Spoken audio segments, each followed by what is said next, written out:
Bonjour à tous, comme promis, Thomas Malaval est bien là avec la F12 Berlinetta et certainement ses clés. Oui, elles sont là. Pas loin. Bonjour Géraldine. Bonjour, On y merci va beaucoup Thomas, c'est parti, on y va.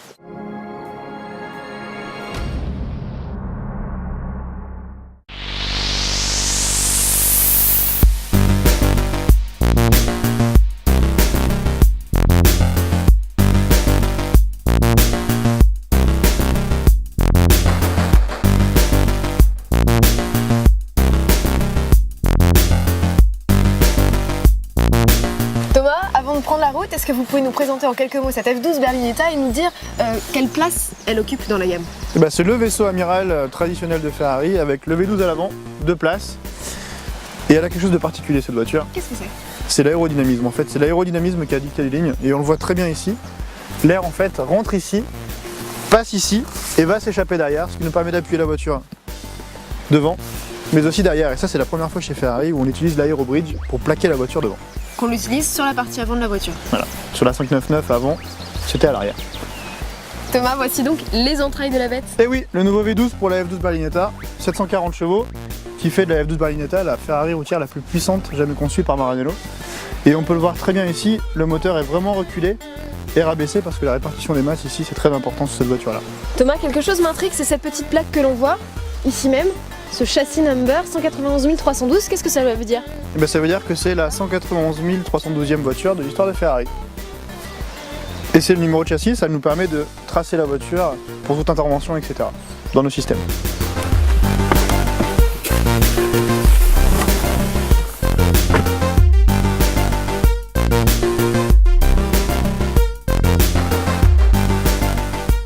Thomas, d'après ce que je vois, c'est à peu près comme la 458 Spider hier. Voilà, exactement, c'est le même fonctionnement. Pas quitter la route des yeux, donc toutes les commandes sont sur le volant. Ah, par contre, juste une chose, c'est quoi ce petit bouton? On va peut-être s'en servir aujourd'hui parce que les routes sont mouillées. Ça s'appelle le Magnetino chez Ferrari. C'est différents programmes Wet, Sport qui est le mode normal, Race, CT off et ESC off. Et en fait, ça va agir sur la suspension, la direction, la motricité, l'intervention des aides électroniques. Et le mode ultime, c'est ESC off où on n'a plus aucune aide. Et là, on est maître de la voiture tout seul. C'est freestyle. À utiliser sur circuit. Allez, c'est parti.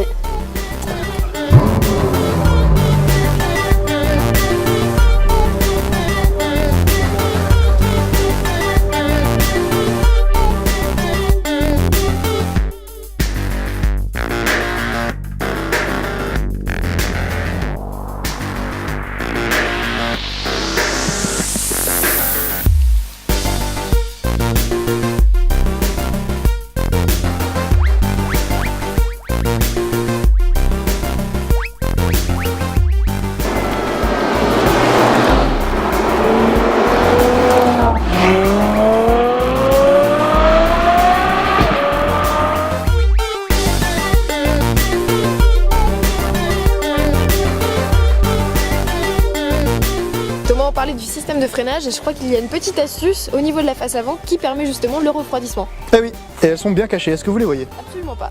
Et elles sont ici et ici. En fait, c'est des clapets qui, lorsque le système voit que la température des freins est trop élevée, les clapets vont s'ouvrir pendant la période de freinage sur un circuit, vont refroidir les freins et vont ensuite se refermer parce que ça c'est très important, ça permet de réduire la résistance aérodynamique et ça permet d'avoir, et c'est une très grande performance, un CX à moins de 0,3 sur cette Ferrari. Géraldine, il y a quelque chose qu'il faut que je vous montre. Est-ce que vous voyez sur cette voiture un clin d'œil? Il y en a plusieurs, mais un en particulier sur la F1. Alors on va faire le tour de la voiture et si vous le trouvez, on s'arrête. Et vous me dites stop. Je cherche. Vous prenez, on n'a pas toute l'après-midi, Géraldine. Cet anti-brouillard là me rappelle vaguement le feu pluie de la Formule 1. Eh oui, c'est l'anti-brouillard aussi de la F1. Et d'ailleurs, on le voit sur le design, puisque regardez, on a l'aileron qui se termine ensuite sur l'anti-brouillard avec les diffuseurs qui sont ici.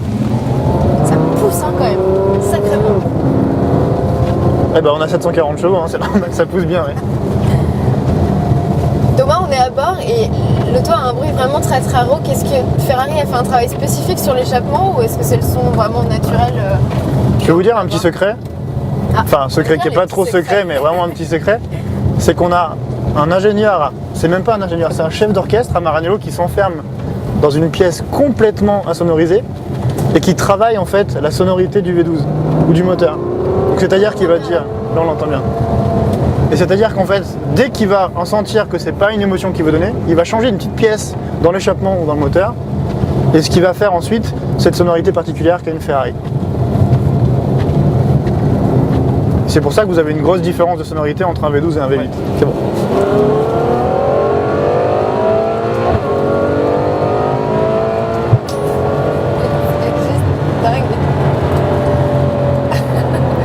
Merci beaucoup Thomas pour ces 2 jours assez exceptionnels qu'on a pu passer à bord de ces Ferrari. Merci encore vraiment. Mais enfin c'est pas terminé là parce qu'on a encore 2 heures de route là. Ah oui. Donc on va vite reprendre le roadbook et faut qu'on ramène la voiture à La Rochelle. Hein. On a le tour auto à terminer là. On peut y aller. Grosse mission. Eh ben on y va, c'est parti. Go!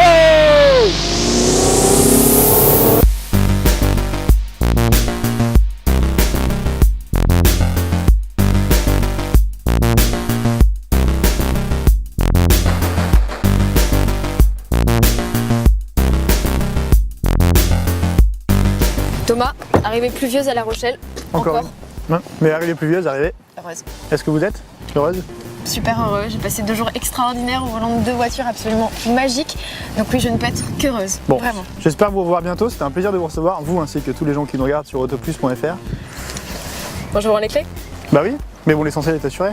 Vous avez ramené la F12 au bon port, et puis la 22e édition du Tour Auto Optique 2000 est maintenant terminée. Ouais. Allez, je vous fais la bise pour fêter ça. Merci encore. À bientôt, c'était un plaisir. Au revoir Géraldine.